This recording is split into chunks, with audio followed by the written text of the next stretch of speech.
Hello, welcome to the Manic Pixie Dream Vlog. I'm your host, Caroline Georges, and welcome. I wanted to talk about dateability. I don't know, it's something I've always kind of had an insecurity about. Like, I'm not the kind of girl that guys want to marry. And, so, I remember when I was younger, I was going on a date with a guy that I really liked. And he was really fun and really exciting to be around. And he was the best friend of the guy who broke my heart. So he was just, there was a lot of reasons why I wanted to go out with this guy. And so we went out and we had, kind of a fun night, nothing special. And not as special as I wanted it to be.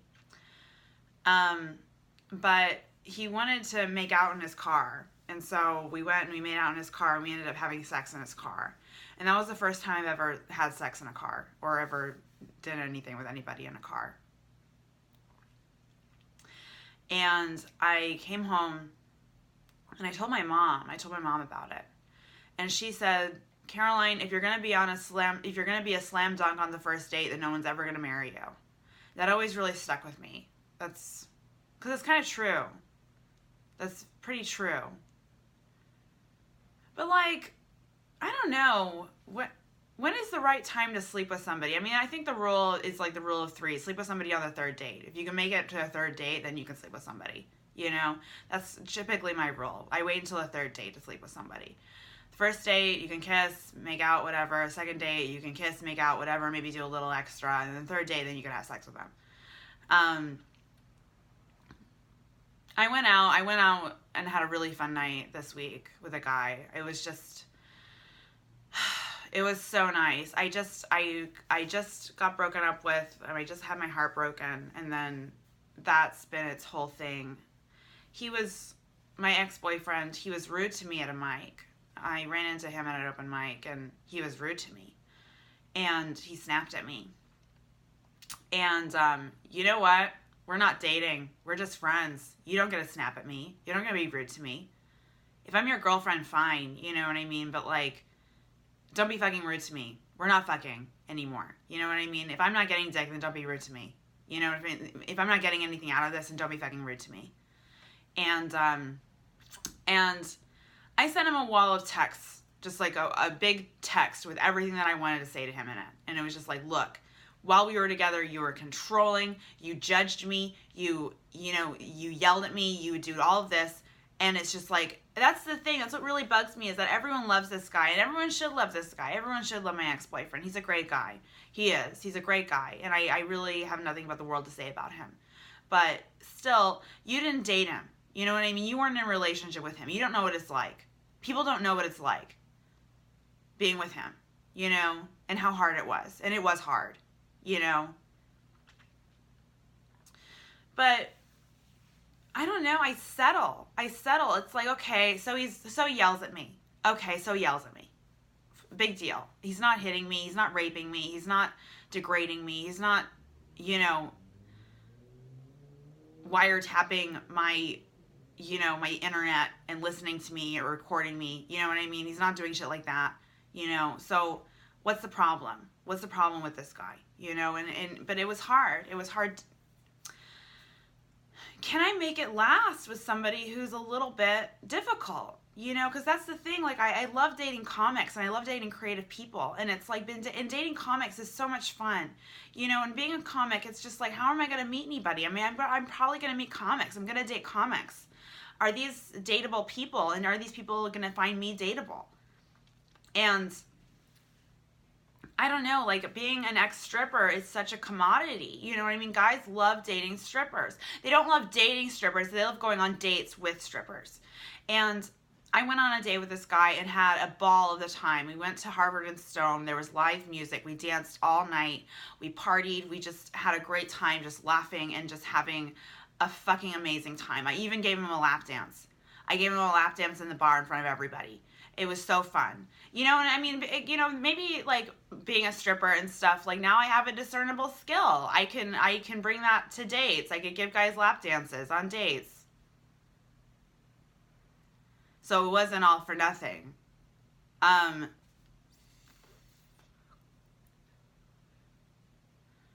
does everything happen for a reason? I don't think everything happens for a reason. I think everything can happen for a reason. I think everything can happen for a reason. But what happens when something happens and for no reason at all? This isn't doing anything for me. This isn't helping me. So why did it happen? What am I supposed to get out of this? And, just with all of these things that I'm going through and stuff, it's just like, through it all, the things that I want most out of life, like a husband and a baby and stuff, am I going to have that? Are the choices I've made going to still allow for that? Is somebody still going to be able to see me and not see a fucking stripper? I'm a fun girl. I'm a fun time. It's fun being with me. It's fun being out with me. But will I find somebody who wants to have fun with me watching Netflix and just having a night in and letting me cook for him and just... Because with my ex, that's what I had. I got to cook for somebody. I got to take care of somebody. I got to baby somebody. I got to be, and he used to have anxiety attacks, and I secretly loved when he had anxiety attacks. I loved taking care of him when he had anxiety attacks. I loved being needed. I loved it. I didn't like that he was suffering and stuff, but still, it was nice being needed. It was nice having somebody need me. And it was nice being there for somebody who needed me. And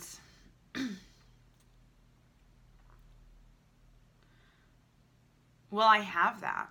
Because that's the thing. When I came home from the other night after that amazing night out dancing and stuff, and guys, a guy took me out dancing. I needed that. I really needed that. I really needed a guy to take me out dancing.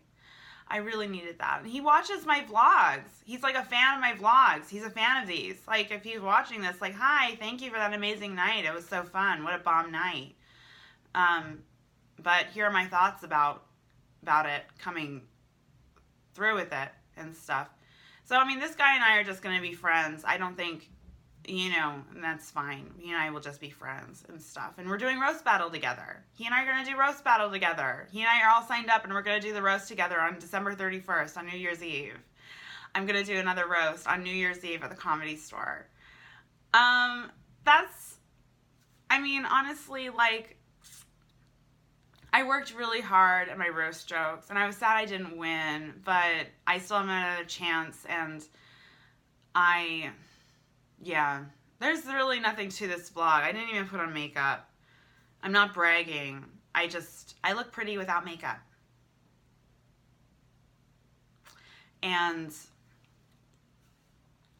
But yeah, that is something I think about a lot. I think about all the time. Is a man going to be able to settle down with me?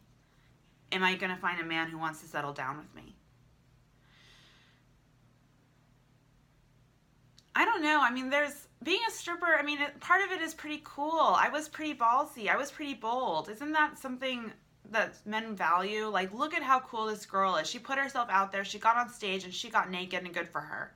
She made money and she hustled and she did what she had to do and she made money, and good for her. Is a guy going to be able to look at me and see that and not be intimidated by the whole stripping thing, or not be disgusted by the whole stripping thing, or not judge the whole stripping thing? I worry about that a lot. Because right now, I just feel like I'm a good time. I'm just a good time. I'm just a one night thing.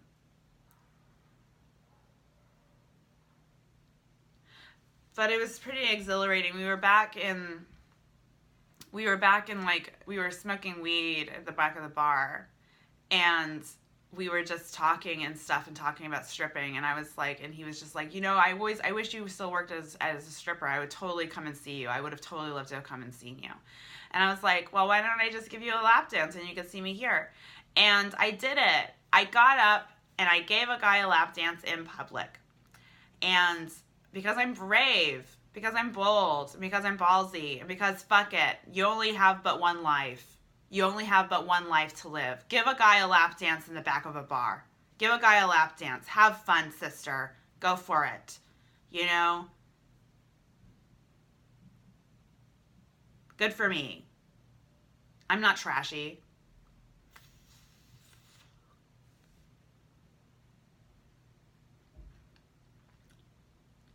Anyways, so I started a new job at a dispensary. I know. How trashy can Caroline get? Not trashy enough. I work at a dispensary now. And I don't know, I wasn't going to say anything about it. The job is still kind of new. I got a job waitressing, and that only lasted for like 3 weeks and stuff. It was just like a training period and stuff, and they ended up like only hiring 2 girls when they started training 5. And I was really disappointed. I got a job at a bar, and I was making money at this bar. I was making tips at this bar, and then I thought, this is it. This is how I can support myself. This is how I can make comedy happen for me. And then it kind of went away all of a sudden. So this whole job at a dispensary thing is still pretty new. I don't know if hopefully they keep me. It seems pretty official. It seems like I work there. And it's just weird having a job that's not stripping. It's weird having a job that's not stripping. It is. It's just like, it's bizarre. Like I know it's not necessarily considered a square job working at a place where they sell weed, but still, it's like, I get to talk to customers, I get to work on a computer some part of the day, it seems like a pretty legit job. You know, and it's weird, like, these people see things too. It's weird, like, I mean, like, when you have an interesting job, it's just the weird people you encounter. It's so weird. Like, this insane woman came in, and she was just, like, freaking out, having this, like, huge anxiety attack. She was banging on the window. She was like, I don't have my passport. I left it at home. I've been here before. Can you just let me in? And then we were like, no, we can't let you in without an ID. Sorry. And then so she went and she sat on the lobby. And then this guy came in, and she started asking this guy to go to get her weed. And then so we saw this on the cameras, and we were like, sir, we can't let you in because we know where you're going to buy this woman weed. And so he's just like, well, oh shit, what am I going to do? I just wanted to help this woman, and she's clearly over 21, and I just wanted to help her get weed, and now I can't get weed. And then so the woman convinces this guy to go back to her home. She gives him her keys. He goes back to her home where she lives. He comes back 15 minutes later with her passport, and she ends up buying herself and him weed. And I was just like watching this whole thing unfold, and I was just like, holy shit, like this guy like went into this woman's house to get her passport just so they could get weed. They could have just gone to another dispensary. I mean, this guy could have just gone to another dispensary, but no, like he was like, okay, I'll help you and you help me and we'll work this out. And he went into a stranger's home to get her passport and then came back, and then she bought weed for him. And I remember watching this whole thing unfold and thinking it was really unusual, but then everybody that was working there was just like, yeah, happens all the time.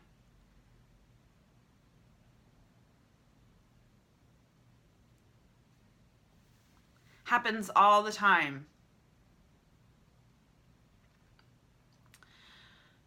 And it's with stripping and stuff, like you get so many weird guys in all the time, every day, all day. Like you get every guy that comes into a strip club is fucking weird, you know?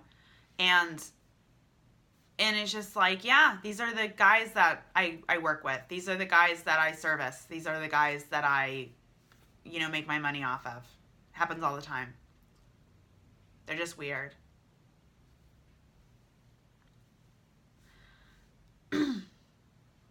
I miss stripping sometimes. I remember feeling like I missed it when I watched Hustlers. Like I missed it. Like it's weird. Like it's just that it's such an abusive, toxic environment. But I missed it. Is there a part of me that likes abuse? I mean, I've been really apprehensive to talk about this because I don't want anyone watching this, or I don't want anyone getting the idea that I like abuse. Because I don't want somebody feeling like they can abuse me because I like it, and because by saying that I like being abused. gives them permission.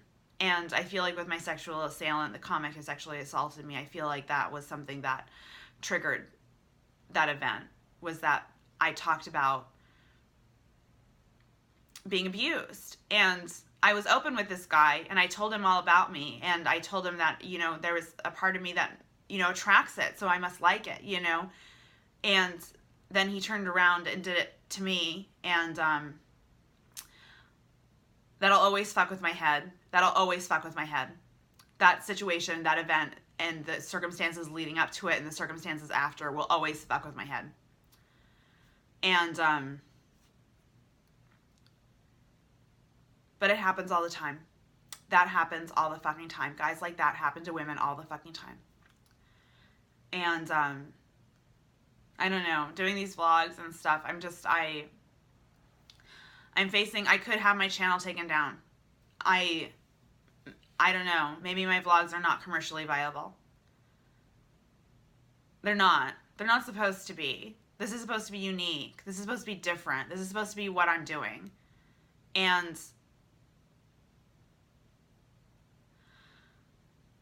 I don't know.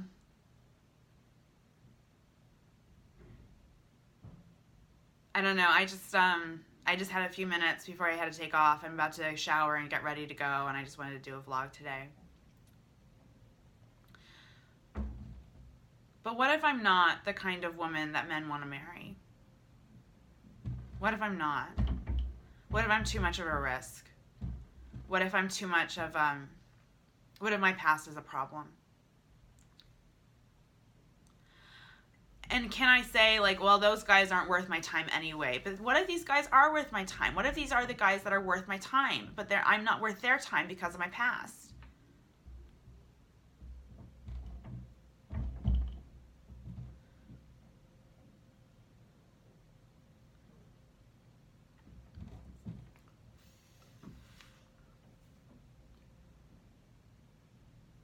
It's interesting. Anyways, that's my vlog for today. Have a lovely day. Bye.